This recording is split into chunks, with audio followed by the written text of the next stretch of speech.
Mari umat Tuhan, saya persilakan untuk bangkit berdiri. Kita menyerahkan ibadah kita dalam nama Tuhan. Bapa, kami mengucap syukur hari ini kami boleh merayakan Paskah kebangkitan-Mu ya Bapa. Kami percaya sebab Engkau hidup ada hari esok. Bapa yang di surga, kami percaya saat ini Engkau sudah ada di tengah-tengah kami dan Roh Kudus-Mu siap memberkati kami. Hanya di dalam nama Tuhan Yesus Kristus kami beralahkan doa kami. Haleluya. Amin.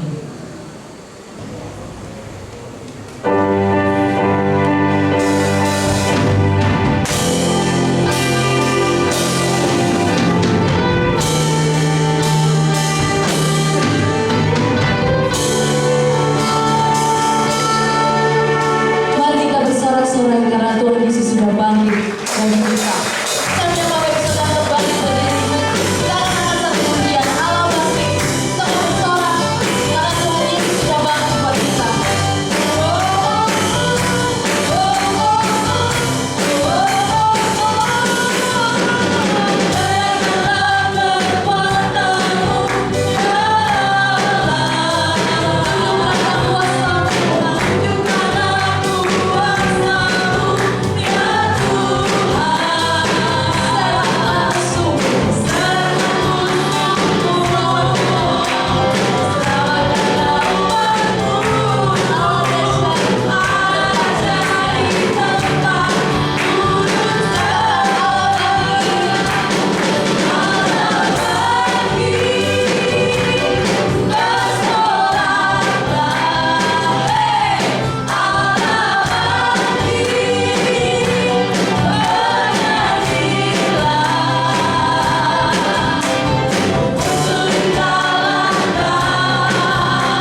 pada hari esok. Saya undang untuk kita bangkit berdiri, kita bersorak-sorai dan bersuka cita, sebab Dia hidup pada hari esok. Haleluya. Mari kita bersuka cita.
Karena karya salib Tuhan, pengorbanannya di atas kayu salib, dan pada hari yang ketiga ketika Tuhan Yesus bangkit, di sanalah bukti pengorbanan Tuhan Yesus nyata atas kehidupan kita.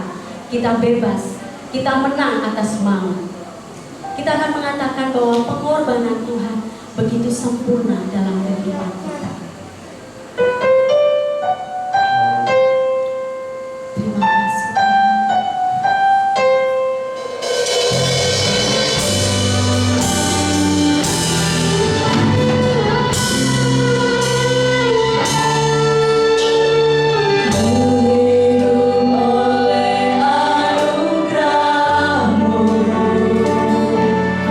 Yang terbaik ku terima dan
Bapa yang Maha Kudus, Bapa kami yang sempurna, Engkau Allah yang menciptakan kami semuanya Bapa, dan Engkau memiliki tujuan di dalam kehidupan yang indah bagi kami. Dan untuk itu kami mohon di kesempatan yang indah ini Bapa, Engkau hadir menyatakan kebenaran firman-Mu, supaya karya anugerah Allah yang Kau rancangkan untuk memberikan kekuatan, bahkan menghantar kami kepada keselamatan, itu sungguh meneguhkan di dalam perjalanan hidup kami, sehingga pertolongan kasih anugerah Allah nyata dan kami menjadi saksi di tengah dunia yang penuh dengan kegelapan ini. Bekali kami dengan firman-Mu dan pahamkan kami dengan pengertian yang datang dari surga, supaya sungguh kami memahami, mengerti, bahkan diberkati secara sempurna saat kami mempraktekkan di dalam kehidupan kami tiap-tiap hari. Terima kasih Tuhan Yesus. Kami mohon Engkau hadir menguasai ruangan pikiran dan hati kami, karena kami percaya itulah kekuatan kami yang abadi. Di dalam nama Tuhan Yesus kami berdoa. Haleluya. Amin.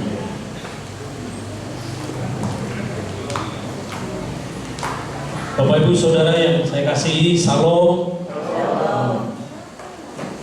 Saudara, tema kita pada hari ini kita mencoba membahas, mendalami tentang satu kisah yang diungkapkan, diceritakan, sekaligus menjadi gambaran tentang arah tujuan Tuhan Yesus dalam melakukan perjalanannya di dunia dan hadir untuk menjadi korban bagi kita yang percaya kepada Dia.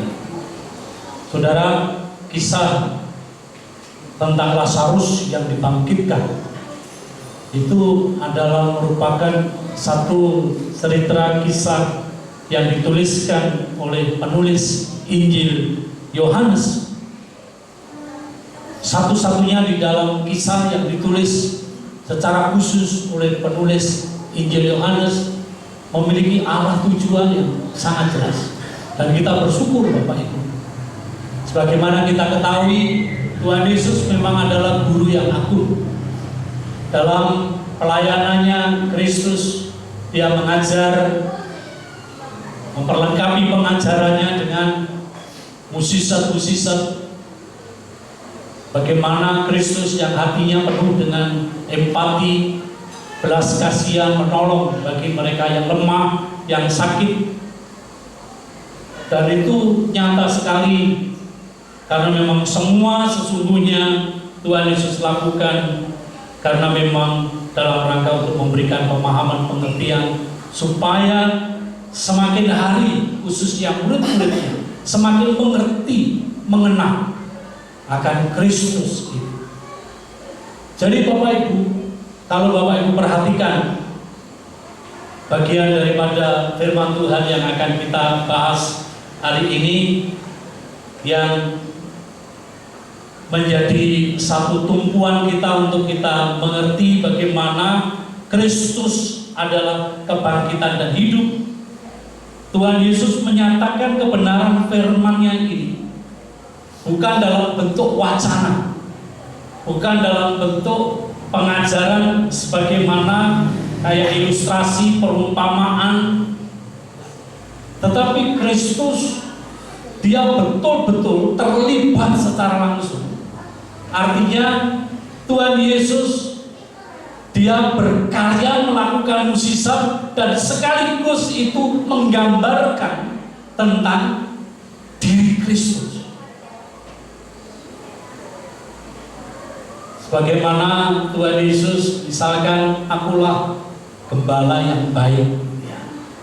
Kita nggak tahu Tuhan Yesus anaknya tukang kayu pernah jadi gembala, ya? Kita nggak tahu. Akulah terang, nggak tahu kulitnya Tuhan Yesus itu apa, sawo mateng atau kayak orang buli, kita juga nggak tahu.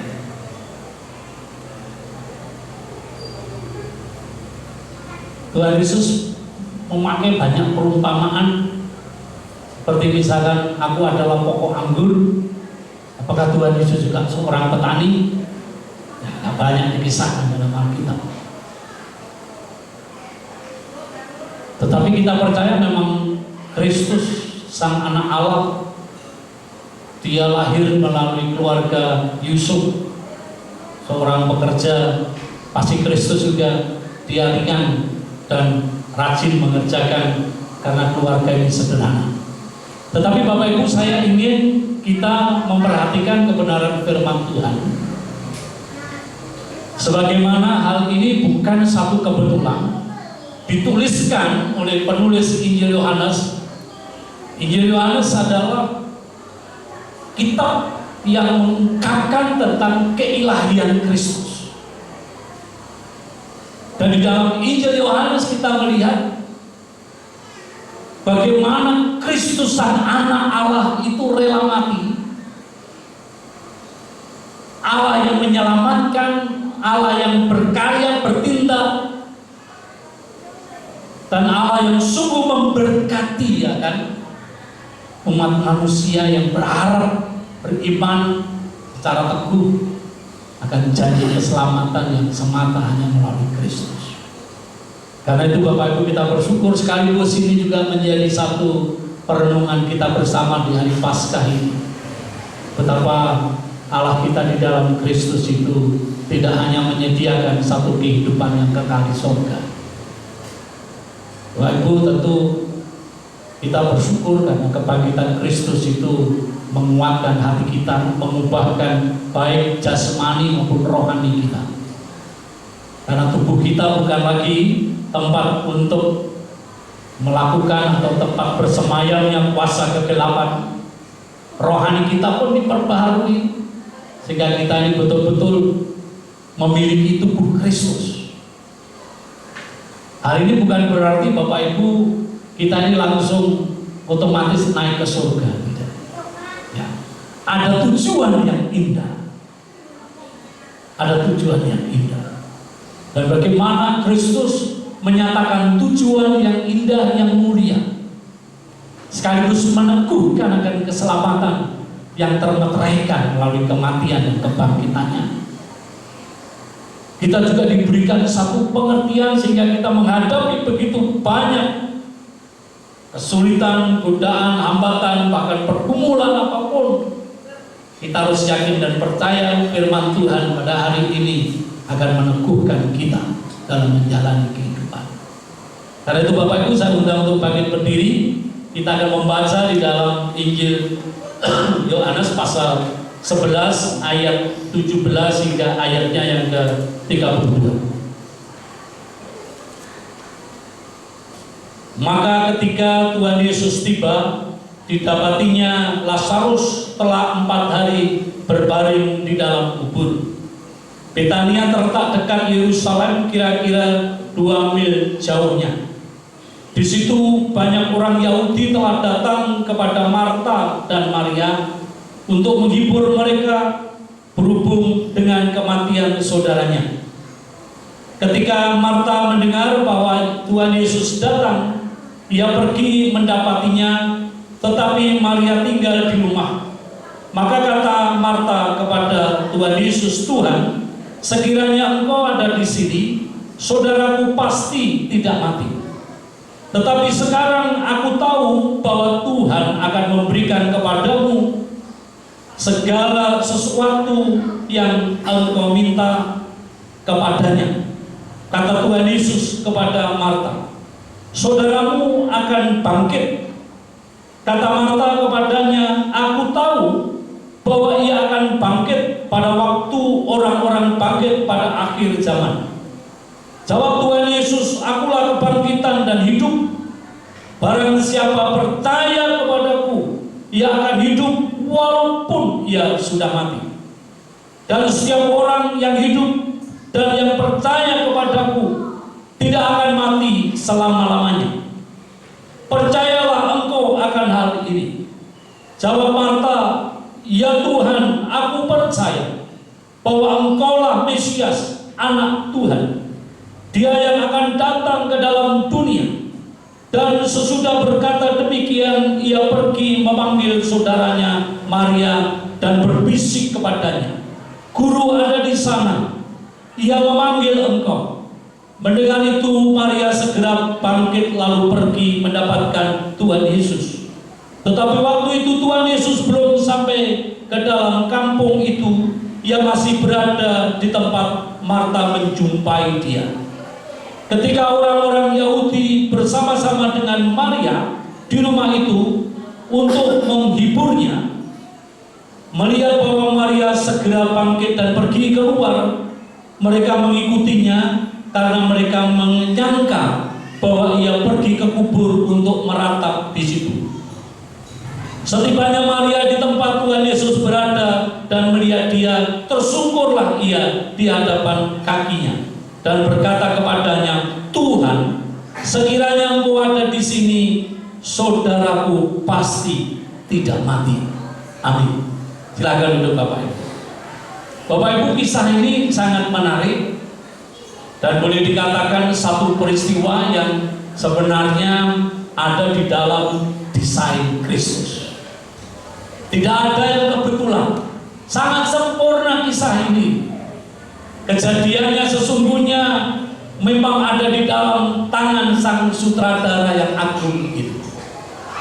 Nampaknya Kristus datang terlambat di Betania.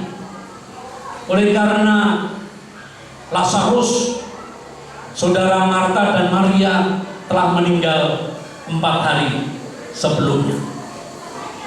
Saudara, anak laki-laki tidak hanya dianggap penting, khususnya bagi beberapa suku di Indonesia, tetapi bagi orang Israel, figur laki-laki sangat penting karena mereka menjadi tumpuan bagi keluarga dan hak wilayah tanah suku itu diserahkan kepada kaum laki-laki dan dia bertanggung jawab terhadap seisi rumahnya. Karena itu betul-betul menjadi harapan dan menjadi masa depan bagi keluarga. Kita tahu kisah Ruth dan Naomi yang mengharukan karena Elimelek mati sehingga dia pulang, dia merasa betul-betul hampa sehingga namanya diganti dengan Mara. Artinya betul-betul tidak punya masa depan. Dia merasa kehilangan dan tidak kuat menghadapi satu kehidupan. Saudara, seringkali Tuhan memakai situasi, kondisi yang di luar kemampuan kita menjadi instrumen yang penting untuk menggugah hati dan perasaan kita, menyadari akan kehadiran Tuhan. Seringkali pada saat kita menghadapi kesulitan, tantangan, bahkan juga duka cita, ternyata ini menjadi satu kondisi yang Tuhan buat sedemikian rupa sehingga itu betul-betul kita punya kehausan rohani, sekaligus juga Tuhan merindukan. Jadi ini seperti apa ini? Tubuh ketemu tutup gitu kan, orang Jawa ya. Klop. Bukan bertepuk sebelah tangan ya, bertepuk sebelah tangan begini. Ini tumbuh ketemu tutup. Tuhan sungguh berdaulat setiap peristiwa kehidupan. Jadi walaupun sebenarnya pada saat itu mayat Lazarus sudah dalam kondisi memprihatinkan, tetapi sesungguhnya Tuhan itu memang menghendaki perkara itu terjadi. Bahkan Maria pun menyayangkan mengapa Tuhan datang terlambat. Seandainya Tuhan tidak terlambat, sang guru yang dia kenali, yang memiliki kedaulatan untuk menyembuhkan, bahkan dipercaya untuk melakukan mukjizat yang tidak biasa dia lakukan pun, Maria dan Marta percaya.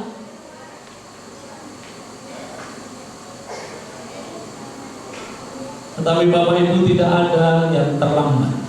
Tuhan tidak pernah datang terlalu cepat dan tidak pernah terlambat. Tetapi hakikatnya Tuhan selalu tepat. Saudara, hal peristiwa yang terjadi di dalam kisah Lazarus yang dibangkitkan ini, kita melihat satu dialog Mengapa Tuhan Yesus tidak langsung melakukan sebagaimana yang dirindukan oleh Marta dan Maria, yang kondisinya sudah begitu sedih dan pilu, ditinggal mati oleh saudara yang betul-betul diharapkan menjadi tumpuan di dalam kehidupan mereka. Saudara, biasanya orang yang layak, yang lagi keselipahan, ya, biasanya orangnya diam, wajahnya murung gitu ya. Ya, paling kita salami, berduka cita gitu. Ini Tuhan Yesus nggak ngerti, kayak nggak Jawa gitu. Itu dijak diskusi. Darah sudah susah ditakoni, ditanyai, ya. Bahkan juga pertanyaannya bukan pertanyaan yang gampang. Ini pertanyaan yang luar biasa. Karena apa? Yang ditanyakan Tuhan Yesus tidak pernah terjadi sebelumnya. Saudara, Tuhan Yesus melakukan mukjizat bukan demi mukjizat. Tuhan Yesus melakukan karya yang hebat bukan supaya kelihatan Dia luar biasa.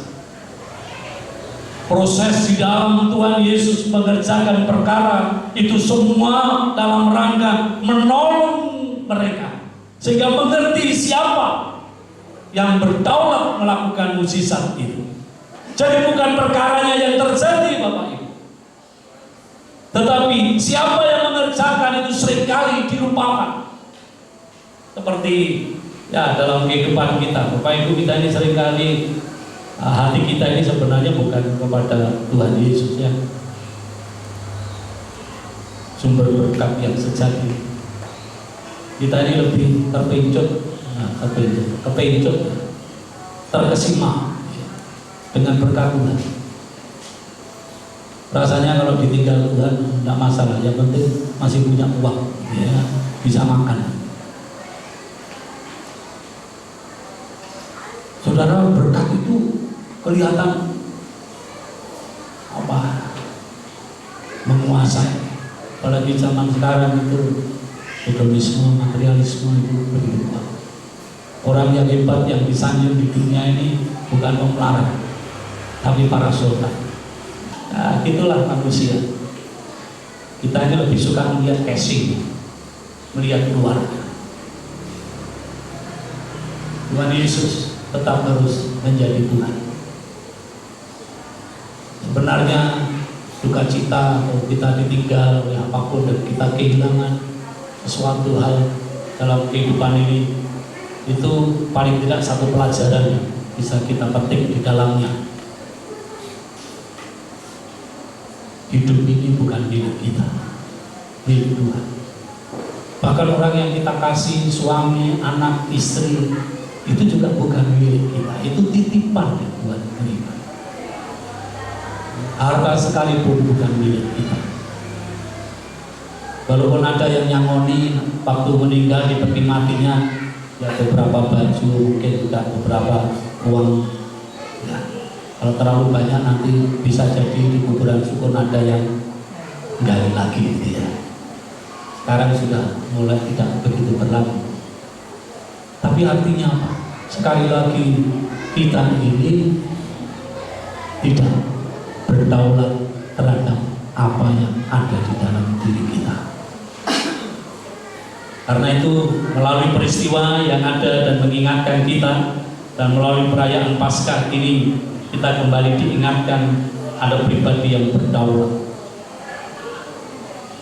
Saudara, ada satu dialog yang saya ingin sampaikan di sini yang menjadi perenungan kita sebelum kita membahas tentang inti mengapa Tuhan Yesus katakan, "Aku adalah kebangkitan dan hidup." Saat Tuhan Yesus bertanya kepada Marta ditanya oleh Tuhan Yesus,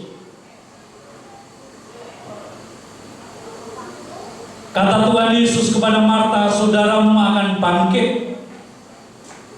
Saudara, kata bangkit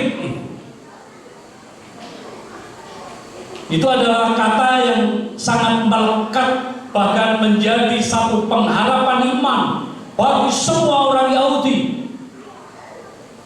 yang mereka pegang teguh di dalam janji nubuatan perjanjian perjanjian lama.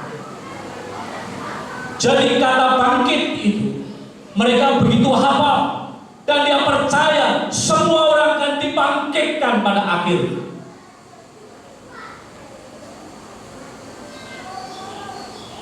Tapi konsep tentang kebangkitan itu ternyata tidak tepat, walaupun mereka hafal apa yang ditulis di dalam Alkitab Perjanjian Lama.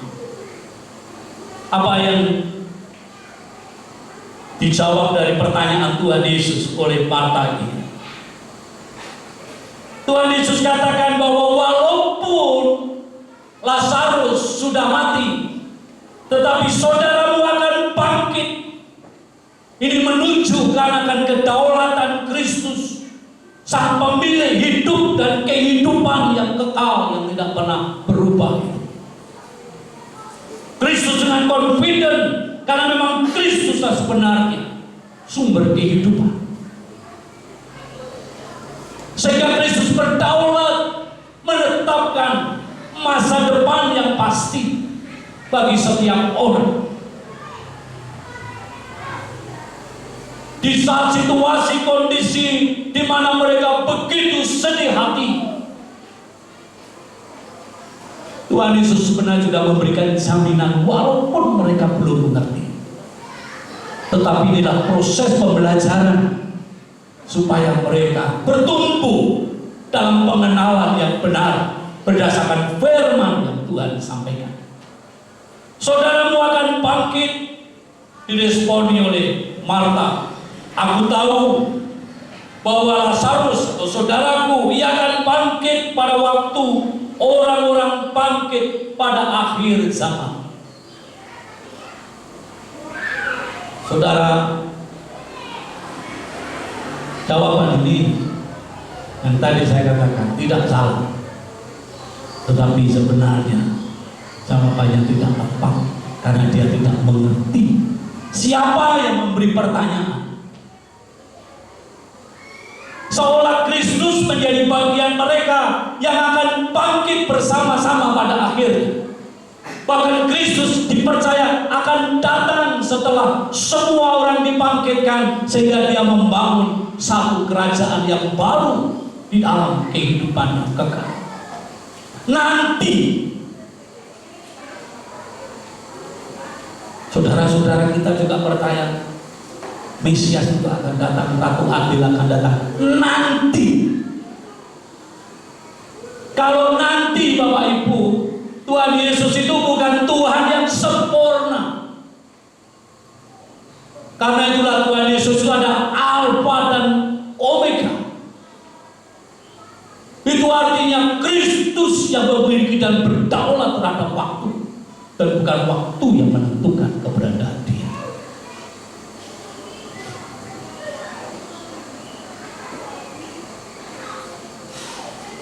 Jadi salah.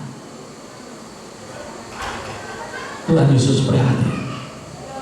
Tetapi sang guru, kalau pengajarannya salah, dia nggak langsung nyalahkan. Bapak Ibu, seringkali kalau kita itu mengajari bolak-balik, dibalik, dibalik gitu ya Bapak Ibu, kok goblok orang ngerti gitu. Balik waplok kalau gitu Bapak Ibu, itu tidak boleh, KDRT ya. Guru yang kreatif ya, itu punya semangat dan kreativitas yang tinggi dan kesabaran yang gigih. Biasanya kalau pengajaran lewat kata-kata nggak bisa, melalui apa? Praktek kan begitu ya, lewat praktek. Saya harus pasti tetap lewat pengajaran itu dilakukan. Kalau dipraktekkan ternyata nggak ngerti-ngerti gimana? Ya, biasanya teori, setelah itu dipraktekkan. Sudah teori, praktek, nggak ngerti-ngerti gimana? Pulangkan saja ke rumah. Gitu. Pulangkan saja, kayak gitu. Nah ini sudah boleh Bapak Ibu pulangkan. Suami istri itu bukan menjadi suami istri kayak beli apa, katakanlah ya alat elektrik ini ya kalau perlu nggak cocok dikembalikan apa ini kan kayak kaleng kalau sudah dibuka gitu loh. Masa kita di Indomaret kita sudah beli kalengnya dibuka dirasanya oh gak enak dibalik nih gitu kan, oh enak digiepui tombolnya, nggak bisa, nggak ada. Jadi kalau teori dan prakteknya nggak bisa, nggak pengertiannya juga nggak segera ditangkap, caranya gimana?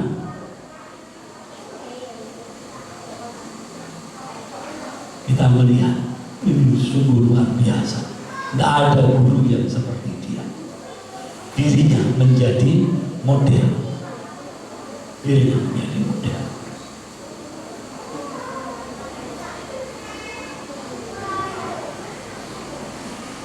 Memang saat itu mereka nggak paham, mereka tidak mengerti, tidak memahami. Karena mereka menganggap bahwa Tuhan Yesus adalah bagian daripada orang-orang yang akan bangkit nanti, bahkan datang di akhir zaman nanti. Tuhan Yesus selain hatinya berduka cita bukan oleh karena mereka yang menghadapi kematian saudaranya yaitu Lazarus. Saya mencoba untuk membuka kata hati maskul yang satu-satunya ditulis di dalam Injil, yaitu di dalam Injil Yohanes pasal 11 ini, maskullah hati Kristus. Ternyata artinya bukan bersedih hati menangis tangisan Cina gitu ya, atau tangisan Papua.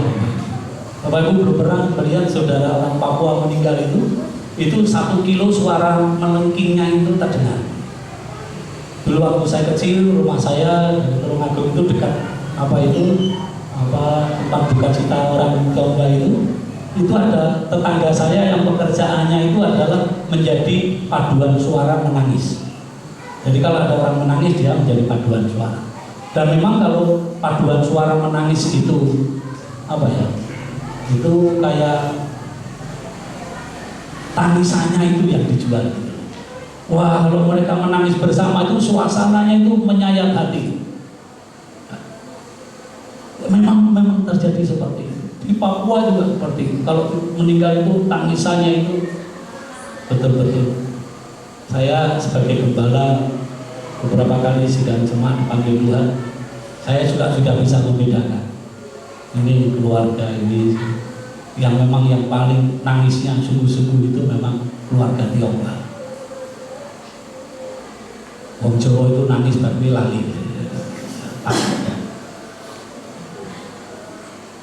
Saya bukan lihat mana yang lebih rohani, tangisan rohani atau tidak rohani, bukan di situ Bapak Ibu. Ya, tangisan itu juga tidak membuat pada akhir yang ditangisi hidup kembali, betul? Bukan peristiwa duka citanya sebenarnya yang membangun iman kita, tapi pengertian meresponi akan pribadi Kristus itu yang paling penting. Baru dari sana kita mengerti mengapa Tuhan izinkan peristiwa itu terjadi dalam kehidupan kita. Kalau kita nggak mengenal Kristus secara pribadi, Bapak Ibu, kita ini seperti ada di dunia yang ada di belantara, kita tidak bisa membedakan arahnya kemana. Tetapi kalau kita bersama Kristus, itu seperti kita di angkasa dan kita melihat dunia itu begitu kecil dan terang benderang. Jadi bersama Kristus memahami apa yang Kristus pahamkan kepada kita, itu menjadi modal dasar untuk kita menghadapi tantangan kehidupan yang Tuhan izinkan. Bahkan itu mendatangkan kebaikan bagi kita yang mengasihi Dia. Saudara, kita kembali melihat satu karya anugerah Allah yang luar biasa ini. Tuhan Yesus tetap memimpin mereka supaya melalui pengajaran, melalui pernyataan, melalui pertanyaan, mereka diarahkan untuk mengerti bagaimana sesungguhnya yang Tuhan Yesus rindukan untuk Tuhan Yesus kerjakan. Dipersiapkan sebelum peristiwa Kristus itu bangkit dari kematian. Tadi saya singgung tentang kata maskul. Tuhan Yesus itu sesungguhnya sangat prihatin melihat Lazarus yang mati, melihat kesedihan yang terjadi. Itu sangat menyayat hati. Kristus tidak hanya prihatin sedih bersama dengan keluarganya, tetapi Kristus marah karena Lazarus mati menderita oleh karena maut yang merenggutnya. Ada kuasa dosa yang luar biasa yang membuat akhirnya manusia itu tidak berdaya. Bapak Ibu melihat lebih dalam, satu kesedihan, bukan kematian fisik, tapi kematian rohani, akibat daripada dosa yang tidak berpengharapan. Karena itulah meneguhkan hati Kristus, walaupun Kristus harus menderita, dia mati disalibkan. Karena melalui itulah Kristus menggenapi akan janji kasih Bapa untuk memberikan keselamatan. Dan diteguhkan akan janji itu, di mana Kristus berdaulat terhadap kematian. Marah, rasa maskul Kristus itu terpuaskan di hati Bapa dan dimenangkan karya anugerahnya atas maut itu melalui kebangkitan. Untuk itulah mengapa Tuhan Yesus dengan firman-Nya, Tuhan Yesus tidak hanya menghidupkan Lazarus.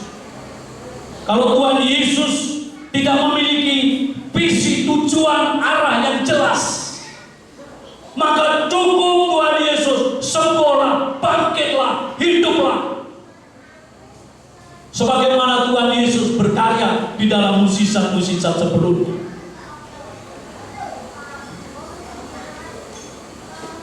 Yang buta Tuhan Yesus sembuhkan, yang lumpuh Tuhan Yesus angkat berjalan, bahkan yang lapar Tuhan Yesus beri makan. Kalau Tuhan Yesus pragmatis, ingin cepat jalan pintas, dan memang Tuhan Yesus adalah penyembuh, maka cukup Tuhan Yesus katakan, bangkit, hiduplah Lazarus. Cukup. Tetapi bukan itu, Bapak Ibu Saudara saya kasih. Misi Kristus yang sejati adalah memberikan pengharapan hidup yang kekal. Ini penting. Kebangkitan itulah yang menjadi dasar. Kebangkitan bukan proses pelayanan Kristus yang terakhir di dunia, tetapi kebangkitan adalah tujuan, goal utama Kristus. Kalau Kristus tidak bangkit, itu artinya apa? Tidak ada keselamatan. Kalau tidak ada keselamatan, itu artinya tidak ada Injil, kabar kemenangan. Karena itu mengapa Tuhan Yesus sekali lagi saya katakan, tidak hanya hiduplah Lazarus, tetapi Tuhan Yesus hari memberikan pemahaman, pengertian. Walaupun mereka tidak mengerti, tapi kebenaran itu akan dibuktikan oleh Kristus sendiri. Karena itu Tuhan Yesus katakan apa? Akulah kebangkitan dan hidup. Saudara, kebangkitan memang tidak pernah terjadi sebagaimana yang Kristus lakukan.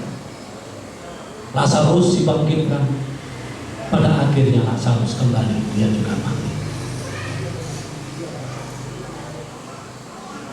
Tetapi Bapak Ibu Saudara yang saya kasih, kebangkitan Kristus itu kebangkitan yang sempurna. Kita dibangkitkan. Rasul Paulus katakan, kita mati dalam Kristus dan kita bangkit di dalam Kristus. Secara jasmani, secara fisik, secara rohani, kita ini sebenarnya tidak akan mungkin pernah bisa mati. Bahkan masa depan nanti kita akan dipulihkan dalam tubuh kemuliaan, dalam wajah seperti Kristus. Bapak Ibu, ini menjadi satu keteguhan, kekuatan kita dalam menjalani kehidupan di dunia, punya masa depan yang indah bersama dengan Tuhan.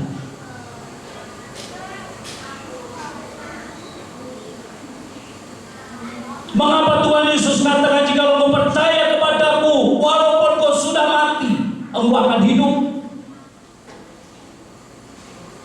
Itu maknanya begitu dalam, Bapak Ibu. Karena memang manusia itu hakikatnya tidak akan mungkin pernah bisa mati. Tadi pagi saya katakan, jikalau ada kesempatan untuk memilih, Bapak Ibu, jangan milih jadi manusia. Konsekuensinya itu kekal dan abadi. Pendeta dan seorang dimana kan gitu, ujungnya siji, kecuali ditinggal mati. Tapi kalau cintanya abadi ya satu saja. Bapak Ibu, ada konsekuensi hidup di dunia ini yang tidak akan mungkin pernah dihapuskan, apalagi di dalam kehidupan yang kekal. Mati itu hanya tubuh kembali ke tanah, tapi hakikatnya kematian itu tidak pernah berakhir. Karena apa? Kehidupan yang kekal itu, firman Tuhan katakan, mereka yang percaya mereka akan hidup kekal, yang tidak percaya akan binasa. Itu artinya apa? Hidup selama-lamanya, hidup yang tidak pernah berkesudahan. Itulah iman, pengharapan, janji yang Tuhan berikan kepada Marta dan Maria. Walaupun mereka tidak mengerti, walaupun mereka gagal paham pada saat Tuhan menyatakan, tapi kedaulatan Tuhan itu, Sang Guru yang agung, justru melalui kegagalan, ketidakpengertian, bahkan jatuh bangun di dalam memahami kehendak Tuhan, Tuhan berdaulat untuk terus memimpin, mengarahkan mereka, akhirnya melalui kegagalan disadarkan sejauh mereka tetap ingat akan firman Tuhan. Bapak Ibu, Petrus di sana, Petrus juga jatuh bangun. Tetapi mengapa Petrus ingat saat ayam berkokok 3 kali dia menyangkali gurunya? Karena firman Tuhan yang mengingatkan. Manusia itu dengan segala kegagalan tidak akan sanggup juga untuk membela Tuhan. Janjinya begitu, engkau yang berjanji, engkau yang mengakhiri. Hanya begitu, Bapak. Petrus yang semangat, aku akan tetap bersama dengan engkau, Sang Guru. Nah, dengan seorang ibu yang sederhana pun dia ketakutan setengah mati. Tetapi Petrus juga yang begitu sadar, akhirnya dia ingin membela Sang Guru. Apalagi dia sudah punya modal pedang yang ada di bawah, yang dia bawa. Begitu Tuhan Yesus ditangkap, maka pedangnya keluarkan dari sarungnya dan dihunuskan, dipotong dengan telinga Markus. Tapi Tuhan Yesus katakan apa? Sarungkan, kembalikan lagi. Jadi yang kadang-kadang kita ini semangat ingin membela Tuhan, kadang-kadang kita ini takut minder untuk memperkenalkan nama Tuhan. Bapak Ibu, manusia begitu. Kalau kita ini bergantung pada diri kita, nggak akan sanggup kita menjadi saksi di tengah-tengah dunia ini. Kadang-kadang pedih, kadang-kadang kendelen. Bapak Ibu suka mana? Pedih atau kendelen? Apa kendelen itu? Terlalu berani atau terlalu takut? Mana yang Bapak Ibu pilih? Sedang-sedang saja. Malah masuk rokok, Bapak Ibu, yang suara rokok gitu ya. Kita nggak bisa. Marta ini dia punya pemahaman, pengertian. Kita mengiring Tuhan bukan karena semangat dan kegagalan dan kekuatan kita, tetapi oleh karena kuasa kebangkitan. Kita harus dilahirkan kembali di dalam tubuh dan roh yang baru, dan itu diterima saat Kristus bangkit dari kematian. Itulah kekuatan kita. Itulah baptisan yang sesungguhnya. Sehingga dengan demikian Bapak Ibu, kita akan memiliki satu pemahaman pengertian yang baru. Kita memiliki tujuan yang indah di bumi ini. Tuhan telah memberikan kita kehidupan baru sebenarnya. Kristus sendiri yang menyatakan kebangkitan itu. Kristus sendiri yang mengerjakan akan kebangkitan itu. Kristus sendiri yang menjamin, bahkan yang memberitakan Dia akan bangkit, dan Dia menjadi bangkit. Bapak Ibu, saya tadi juga tanya pada sidang jemaat, mengapa Tuhan kok nggak bangkitnya pasti modelnya kayak Lazarus, disaksikan banyak orang saudara-saudara ditolak terus bangkit itu. Gitu ya. Saya bisa bayangkan kayak apa Lazarus bangkit, mungkin kayak zombie gitu ya. Nah, kan spektakuler. Tapi kan kebangkitan Tuhan Yesus tidak ada satu orang pun yang tahu. Kalau ada yang tahu kan, wah hebat kan, luar biasa, saksinya banyak begitu. Bapak Ibu, kesaksian manusia tidak penting. Fakta Tuhan Yesus itu lebih daripada fakta historis, Bapak Ibu. Mengapa saya sebutkan demikian? Tidak hanya Kristus telah bangkit, tetapi Kristus kebangkitannya ini juga membangkitkan, memberikan semangat, keberanian yang mengubah, memperbarui arah kehidupan yang tidak lagi berpusat di dalam hal-hal yang duniawi, tapi berfokus pada kemuliaan dan hormat bagi nama Tuhan. Orientasi hidupnya, orientasi hidup orang Kristen menjadi berubah. Karena apa? Karena kebangkitan Kristus. Itulah kelahiran yang sejati. Itulah kekuatan yang abadi. Itulah masa depan yang tidak akan pernah berhenti. Karena itu Bapak Ibu, sekali lagi mengingat kebangkitan Kristus jangan hanya hari Paskah. Sedih saya. Hari-hari berikutnya gonta ganti dosa yang dipelajari, dipraktekkan, getun terus ya, getun pasti diboburi ya Bapak Ibu ya. Menyesal seolah sungguh-sungguh, akhirnya baik, kembali lagi gitu. Nah aku kalau nyanyinya ya aku masih seperti yang dulu kan gitu. Bapak Ibu, manusia seperti itu. Karena apa? Karena kita masih mindset kita seperti Marta dan Maria. Tapi syukur bagi Kristus, karena Tuhan Yesus terus mengajarkan kepada kita pengertian, pemahaman yang baru. Karena itu Bapak Ibu, dengan kebangkitan Kristus, sekaligus juga Kristus memberikan satu tidak hanya teladan, tapi arah hidup yang benar, hidup yang sejati, hidup yang sesungguhnya, hidup yang membawa hormat kemuliaan nama Tuhan. Sehingga melalui makna kebangkitan, kita mengerti tujuan hidup kita. Tidak hanya kita memahami, bersyukur akan karya keselamatan yang Tuhan janjikan itu menjadi satu kepastian, tapi juga kita memiliki tujuan yang indah di bumi ini. Yang mungkin kita dulu saku setua Inggris ngombe Inggris larang, apalagi kan banyak paham yang dunia mau mampir ngombe gitu ya. Umur di atas 50, 60. Saya dengan Pak Yusuf ini sama, selisih 1 tahun. Selisih 1 tahun. Ya. Teman-teman saya yang dulu jenderal-jenderal itu sudah pensiun juga. Ya. Lalu ternyata jenderal ambil kopral ya, sama saja kan sudah pensiun Bapak Ibu. Makannya pun juga biasa-biasa saja. Ya. Dulu kelihatan gagah, semakin tua juga. Itu artinya kita seringkali yang menganggap ya, hidup ini lahir, hidup, mati. Kita di dalam Kristus itu hidup kita menjadi berarti. Kita bukan hidup yang bios, tapi zoe, hidup yang agung, hidup yang mulia, hidup yang kekal, hidup yang menggambarkan kualitas pribadi yang diubahkan di dalam Tuhan. Karena itu Paulus katakan apa? Bukan aku yang hidup, tetapi Kristus yang hidup di dalamku.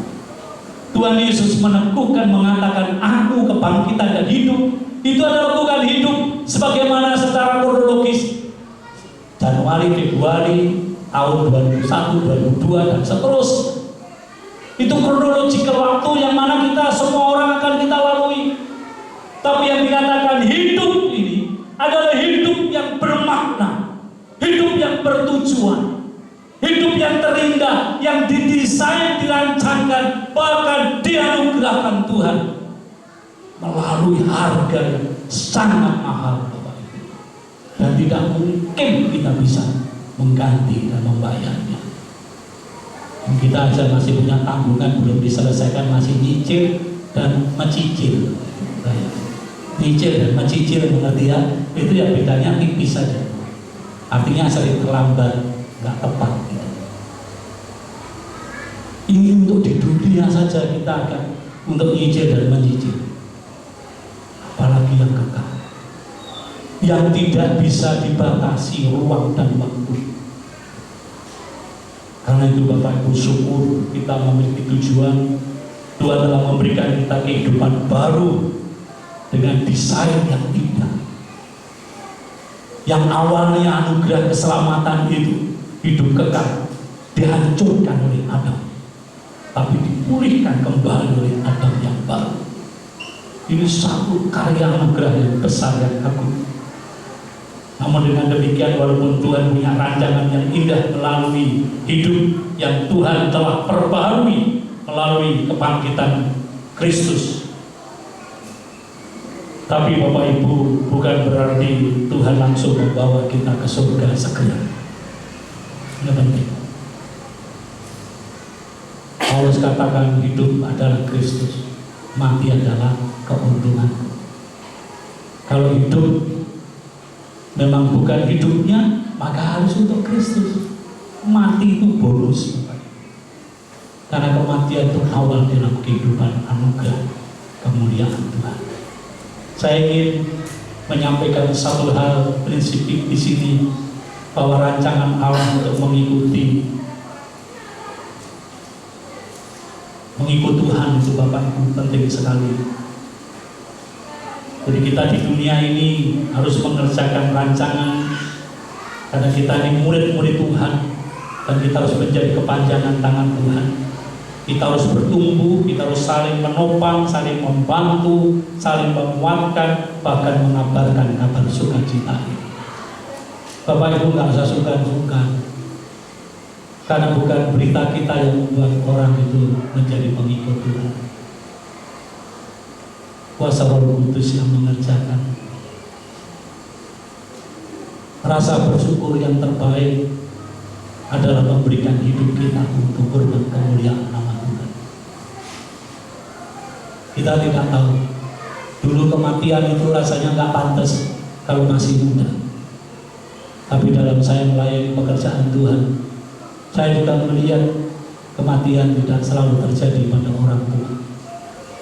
Apalagi dalam suasana pandemi, kematian bukan menjauh di sana, tapi ternyata ada di sekitar rumah kita. Ini artinya apa? Bapak Ibu, kita yang sudah mendapatkan menangan atas maut kematian itu, harusnya kita membayar dengan ucapan syukur, supaya kekasih-kekasih kita ini sungguh dimenangkan di dalam Tuhan. Cinta kita di dunia sangat terbatas, perjumpaan kita di dunia sangat-sangat sementara, tetapi kasih Tuhan yang bangkit dan menganugerahkan hidup yang kekal itu Bapak Ibu, itu sungguh menjadi satu anugerah yang sangat besar. Saya seringkali kalau pas saat saya melayani dalam keluarga duka, yang saya tangisi, ikut saya prihatin bukan ditinggalkan dari keluarga yang berduka cita.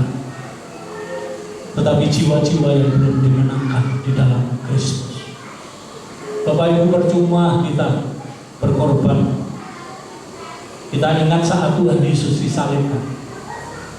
Kita ini seringkali kasihan ya melihat foto Tuhan sama seperti ibunya.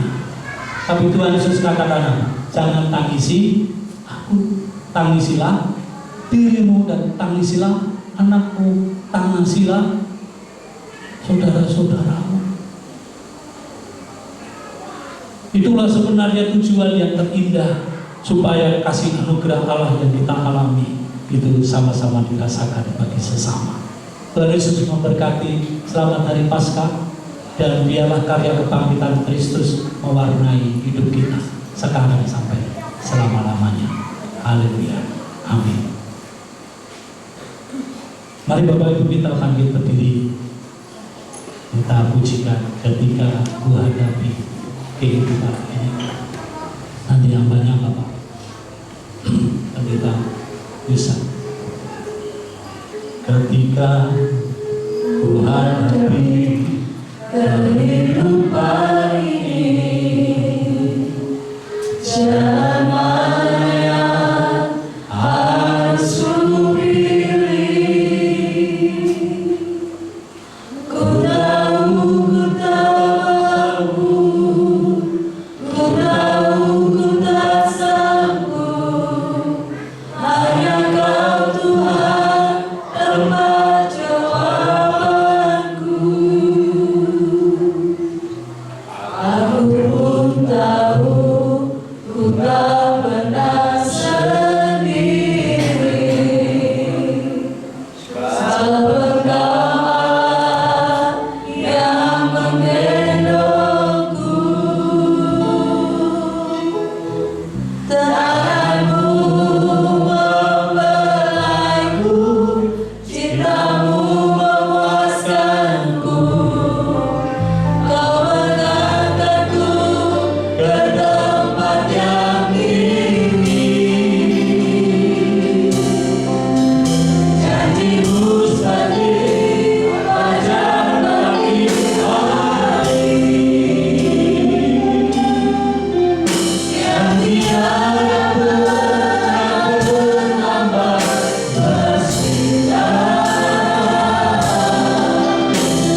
bersinar dan bersinar menyinari perjalanan hidup kami.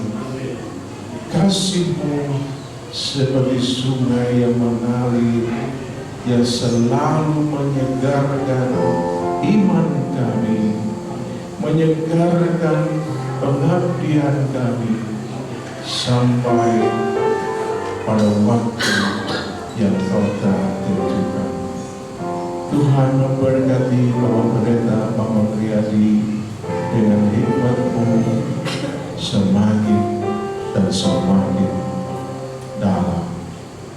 Tuhan memberkati keluarga, memberkati usaha pekerjaannya untuk kemuliaan nama-Mu. Terima kasih Tuhan Yesus, Engkau sudah bangkit mengalahkan maut. Kebangkitan-Mu melahirkan kami menjadi anak-anak-Mu, sehingga kami boleh terus melangkah maju dalam perjalanan di dunia ini bersama dengan-Mu, sehingga terpancar banyak karya-karya mulia bersama dengan-Mu ya Tuhan, agar nama Tuhan dimuliakan dan banyak jiwa diselamatkan. Terima kasih Bapa. Tuhan memberkati seluruh pelayan Tuhan yang sudah mengambil bagian dalam berbagai bentuk pelayanan bagi Tuhan dan jemaat di pagi hari ini. Terima kasih Bapa, di dalam nama-Mu yang kudus Tuhan Yesus Kristus kami berdoa. Amin.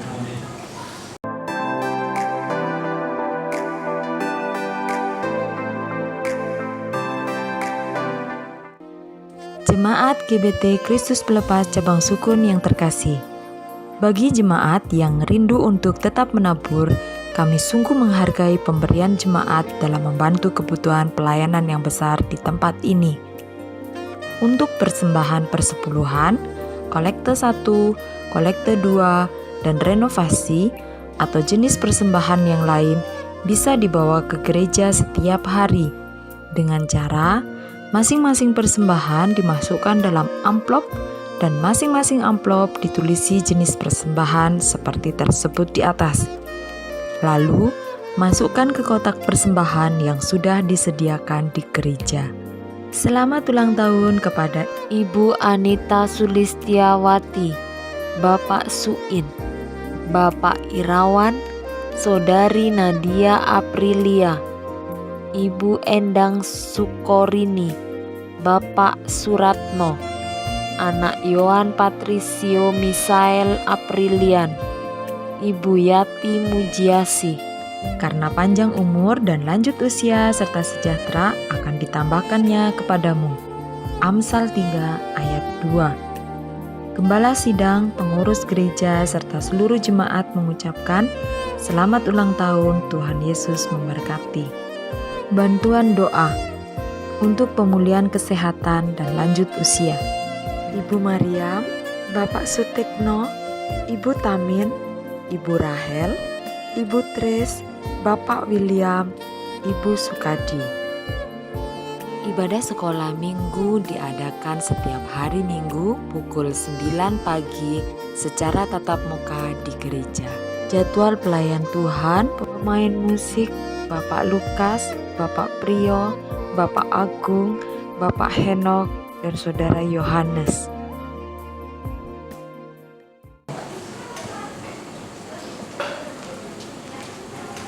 Mewakili Gembala Sidang Pengurus Gereja serta seluruh jemaat mengucapkan terima kasih kepada Bapak Pendeta Bapak Riyadi yang sudah melayani kita pada pagi hari ini, baik sesi 1 maupun sesi 2.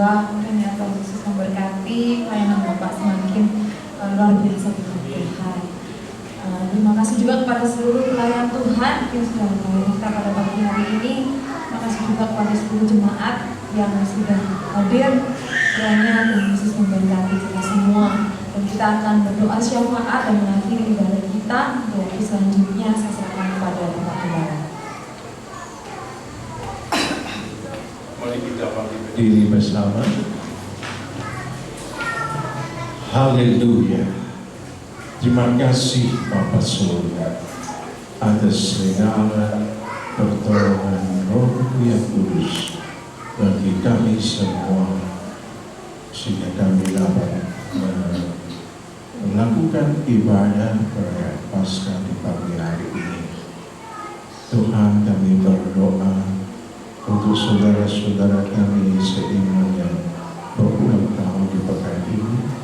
Tuhan memberkati kehidupan mereka semakin bersinar di dalam Kristus. Berdoa juga bagi bangsa dan negara. Berdoa untuk Presiden Jokowi, wakilnya, para menteri, TNI dan Polri, juga para medis yang berjuang untuk kesehatan bangsa. Tuhan memberkati, Tuhan melindungi, Tuhan menjaga mereka semua. Hikmat bimbingan-Mu atas mereka. Kami juga berdoa untuk seluruh gereja-gereja Tuhan di Kota Malang. Tuhan memberkati gereja-Mu dengan hati yang selalu terpaut erat kepada-Mu. Tuhan memberkati gereja-gereja-Mu dengan semangat persaudaraan yang saling menghormati, saling mendukung. Kami berdoa untuk Bapak RW 6 Suku, juga Bapak RW 3 di mana gereja berada. Berkatilah mereka juga dengan kesehatan, kekuatan, perlindungan, dan hikmat Tuhan dalam perjalanan pengabdian mereka sekalian. Terima kasih Bapa, umat Tuhan yang siap menerima berkat-Nya. Letakkan hati-Mu, tangan-Mu kepada dia. Saudaraku yang dikasihi Tuhan, pulanglah dengan membawa berkat yang berkelimpahan dari Bapa Surga. Kasih karunia dari Sang Kristus memberi kemampuan bagimu untuk hidup memuliakan Tuhan, hidup sebagai gereja Tuhan yang misioner. Kiranya persekutuan penghiburan Roh Kudus senantiasa menyegarkan iman dan pengharapan-Mu sampai Maranatha Tuhan Yesus datang kembali menjemput kita sebagai gereja Tuhan yang dimuliakan kekal selamanya dalam kerajaan sorga. Di dalam nama Tuhan Yesus Kristus.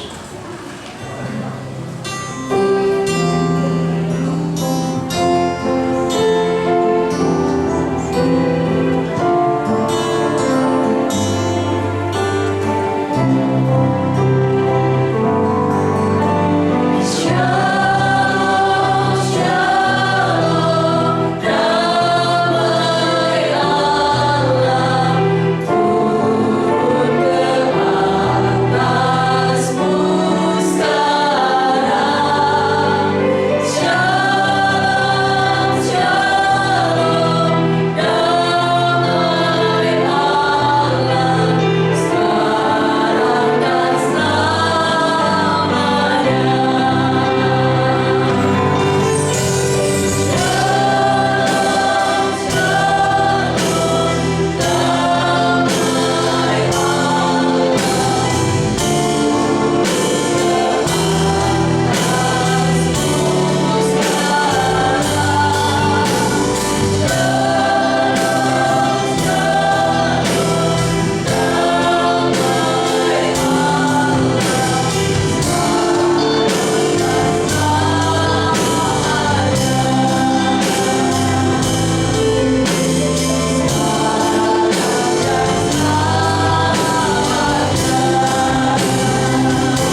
Amin.